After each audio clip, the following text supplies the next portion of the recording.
கோவை மாவட்டம் மேட்டுப்பாளையம் பவானி ஆற்றில் முதலைகளின் நடமாட்டம் அதிகரித்திருப்பதால் விவசாயிகள் மற்றும் மீனவர்கள் அச்சமடைந்துள்ளனர்.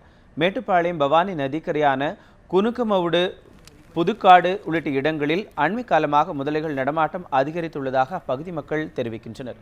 ஆற்றுக்குள் உள்ள மீன்பிடி வலைகளை முதலைகள் சேதப்படுத்துவதாகவும், இதனால் படகிலோ அல்லது பரிசலிலோ சென்று மீன்பிடி தொழிலை செய்ய முடியவில்லை எனவும் மீனவர்கள் தெரிவிக்கின்றனர்.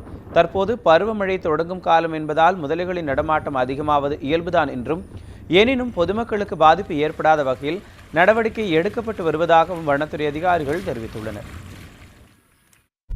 பவானி சார் பகுதியில் மீன் பிடிக்கிறோம்.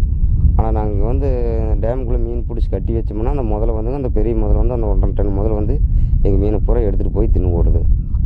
எடுத்துகிட்டு போய் தின்னுட்டு அது பாட்டுக்கு எங்கேயோ கரை மேலே படுத்துக்குது. திரும்பியும் சரி நாங்கள் பாடுபட்டவர்களுக்கு ஒரு பிரயோஜனம் கிடையாது. நாங்கள் பாட்டுக்கு சிவனு தான் போக வேண்டியதாக இருக்குது. திரும்பியும் அது வலை போட்டு நாங்கள் இங்கே கரையில படுத்துருந்தால் மறுபடியும் அந்த கட்டி வைக்கிற மீன் மறுபடியும் தூக்கிட்டு போயிடுதுங்க. அதனால் அந்த முதல் நாள் எங்களுக்கு ஏகப்பட்ட நஷ்டம் தான் ஆகுதுங்க.